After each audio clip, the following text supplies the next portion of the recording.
Come here now, girl.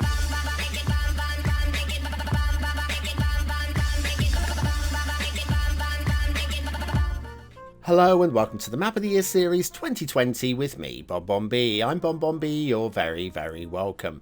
We're up to episode 6 of 6, so therefore later on today's show, you'll be seeing my Map of the Year for 2020. But before we do that, we have the 6th of my runners-up. Now, there are all sorts of different maps on the workshop. Some of them are insanely beautiful, some have insane detailing, and some have playability just falling out of them.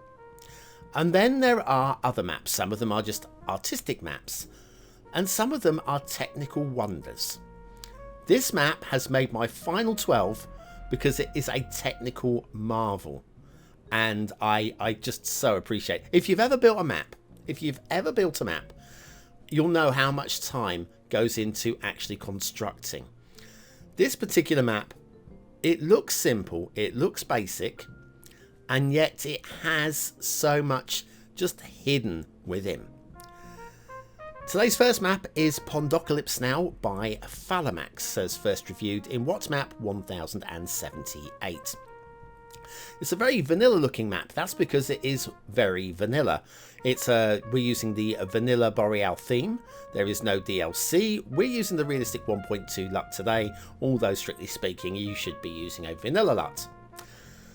Now, what makes this such a wonder? How has a map that looks as jaunty as this made my top 6 maps of the year? Well, scenario map. It's a map that floods.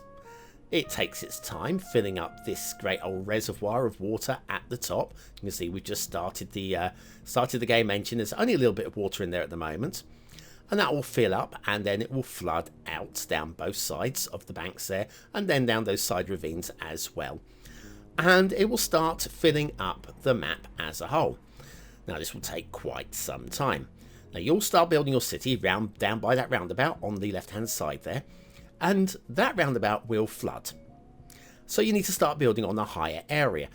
Now if you play by normal rules and just by tile by tile by tile, you can slowly but surely work your way across the map as it floods, getting to the higher and higher areas until your final challenge is to get to the highest point on the map, which we will get to in a few moments, right up by the dam, which glitches out because it's so far away. And it's not even a dam, it's just an elevated road. Well, it's not, it's a ground-based road at elevation, hence we've got the glitching. I know what I'm talking about. If you've seen the review, you'll know. Now, this is going to be an unpopular decision. I hold my hands up to that. The map only has 109 subscribers on the workshop at the time of recording, which isn't very many at all. And I know there are more beautiful maps. Like we're seeing Blue Mantle from distance, and there are 1 or 2 hints of Blue Mantle from close up as well. I'm not talking about a map which is perfectly detailed, but the work that has gone into the detailing really is appreciated. And when you look at it, comparing it to many other standard vanilla maps, if this wasn't a quirky map, this would stand up quite well. It is a quirky map though, because it's not, strictly speaking, a normal map, and because it's not really a normal map, I think there's going to be a lot of you will be saying this should not be. Well, this is pushing another map out the final 12. It's not about it being a playable map. I'm talking about the technicality that has gone into this. The amount of time that you get to work your way across the map, buying tile by tile by tile, to get to the top is balanced. It is paced so well that it's a challenge to do. Now, if you want to see the whole map fill with water, then that's easy to do. You'll have to go and check out the original review, because I don't have the hours to sit here recording the whole map filling up with water again. So it's linked into the description, as is the original map on the workshop, and as will be the second map, as are all of the maps that I review and then cover later. Oh, bouncing in a little bit here with the cinematics. Don't know what went wrong there. But yeah, that's where you're trying to get to. And I'm sure you can do it. I'm sure you can do it. Yes, a little bit of a bounce with the cinematics there. I apologise for that. Didn't realise that was happening. Haven't got time to re-record now. So anyway, yes, Pondocalypse now by Falamax, for me, is a technical marvel. Only a map maker would appreciate just how tricky and difficult this map would be to put together and to get it to work. And that is why it's in my final 12. Not that it's the most beautiful map, not that it's the most playable map. It's a challenge map that you might have a couple of goes at and then forget you ever played it. But it's definitely worth a go. Definitely one of my 12 maps of the year. But who has won this year? And there's going to be a lot of you saying it's obvious. And it kind of is. It kind of always was. But I didn't know for sure. See, what I did with this particular map, like with all the other maps, is I can find many a reason for it to be map of the year. Like with all of the other maps being in the final 12, I could find reasons for it to be map of the year. Then I look at the map again and say, okay, why shouldn't it be? And Pondocalypse now, I could find many a reason why it shouldn't be. There was a lot of blue mantle glitching through, and it wouldn't suit, well, aesthetically it wasn't particularly outstanding, although it did the job, and so forth. And I could find excuses and reasons for every other map on the final 12 not to be map of the year. This map, I couldn't. And that is kind of backed up by the ratings that I gave it in the original review, which was 5 for aesthetics, 5 for detail, and 5 for gameplay potential. The only map this last year to get maximum score. Now, maximum score is not in itself map of the year. Map of the year has to be, it has to have more than that. It has to be a thing. Like a couple of years ago, we had the map of the year where it was insanely detailed. It was virtually unplayable. But boy, did it stand out from every other map that was actually reviewed in that year. Sorry, not last year. It was 2018 now. And then last year's one, we had the Mold Breaker in Revelstoke. This one, it stands out because of its sheer excellence. Now, you can add into that the little tribute that ties into it, which I'll get to in a moment. But I should at this point announce Map of the Year, Titilopoppo by Anoupou, Merynetjerou.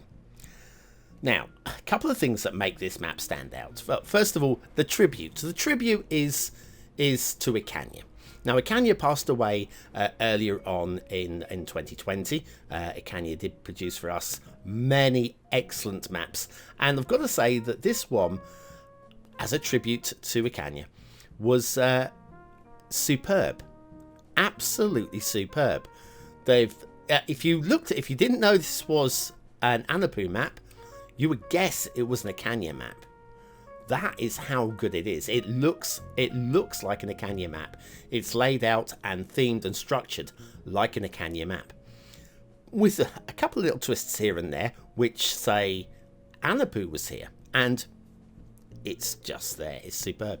But the other thing, the tiny little extra bonus here that makes this map stand out was I was pretty sure earlier on this year that we had our map of the year. There was no question at all that we had our map of the year. Mosisobo. Mosisobo was just dreamy, and it's been used by a lot of the top city builders, YouTubers included. A superb, sublime map, and it had map of the year written right the way across it. And I just don't even think about that now. I dream of Titilopoppo. This is exceptional. And I'm not even talking about the map. I'm just saying how good it is, because you can see how good it is. It's tell you about the theme and LUT information. Theme, the Not So Rocky Hills theme, the Coastal LUT. You need 30 items off of the workshop, which isn't too many.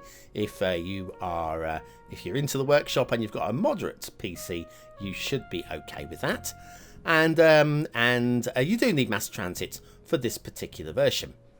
Although Anoupou, being Anoupou, has given us a non-DLC version of the map as well.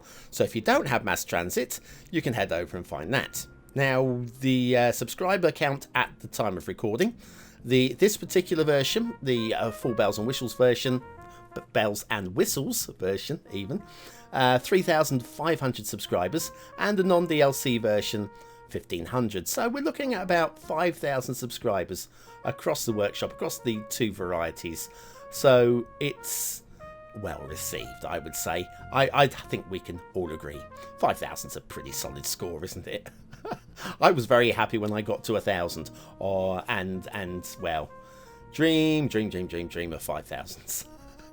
Yes, and Anoupou, superb. Anoupou also, if you like reading, but you don't want to be going through a novel, then head over to any of Anoupou's maps and just read the description.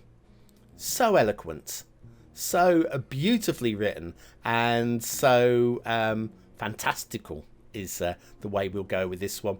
You never know quite what you're going to be reading when you read an Anoupou description. You will go through all the technical details, and then you just get a little bit of a waffle, and the waffle is just worth visiting. Even if you don't want the map, just read the waffle. Brilliant.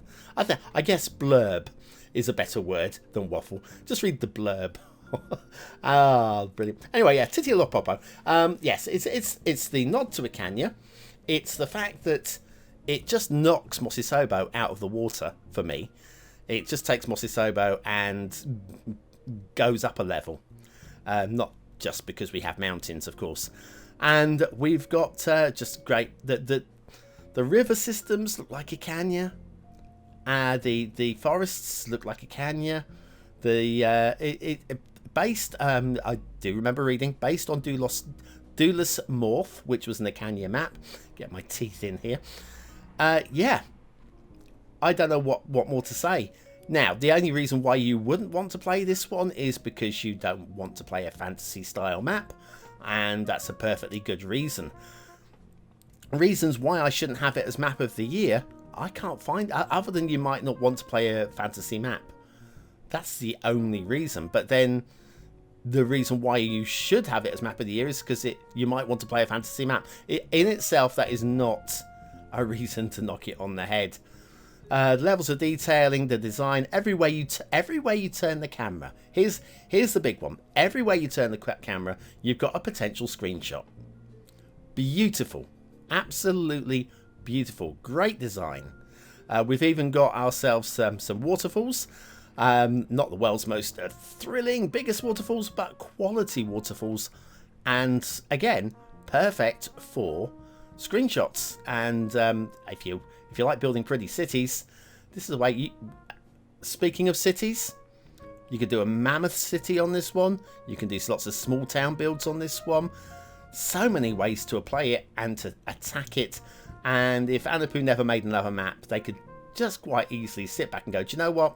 I peaked with Titilopoppo, and it doesn't matter. That said, I would have said they peaked with Mosisobo, so maybe they will peak even more, and I'm going to have to find extra stars, like 5.1 and 5.2. Not that that is even a thing. Yeah, we are really lucky, so lucky to have such great creators on the workshop. And it's not just map builders. If you have a look at assets that make maps pop, the creators of the themes, the creators of the LUTs, creators of the assets, the trees that we place, the custom roads that we use, all of these things. We are celebrating a map here, but it's more than Anoupou's work. Anoupou is using the great work from many, many, many great creators as well. So there's a huge shout out to the entire workshop community, and always a bit of a reminder to you guys. When you go on the workshop, when you find an item, when you subscribe to it, click like. And then when you use the item, if you decide that you've made a mistake and you really don't think that this is for you, you can always go and unlike it. How long does that take to click like? Not very long at all. So yes, I recommend doing that from now on. Subscribe and like at the same time. If it turns out the asset or the map is broken, go back and unlike it. Leave a comment saying why the map, you know, why you've had to unlike the map or the asset. That's fine. But yes, let's support our creators. They deserve supporting, especially when they are as good as the creator that we have on view here. Also, a little drop of it. Clicking like also works with YouTube channels as well. Just mention that one. Anyway, as does unlike. I know there are many people out there who will click the down button just as quickly as they will click the up button, and that's fine. Everybody's allowed an opinion, just like me. And my opinion is that the best map of 2020 was Titilopoppo by Anoupou Merynetjerou. I gave it 5s across the board. I would do the same again. I haven't yet built on it, but it is definitely on my to-do list. Thanks, Anoupou. You have been an absolute godsend in what has been a crummy year for most of the world. And so that's it. As from Monday, the new season of What Map will begin as we start searching for our map of the year 2021. Which map will be our first map up, and in the box seat, the map of the year if the world ends on the 4th of January? Well, you'll have to wait until Monday to find out. But that's it from me. Thank you very much for watching, for commenting, for liking and for subscribing, and we'll be back in the new year with loads of new tutorials, What Map, the chart show, and hopefully a few more surprises. Thanks for watching.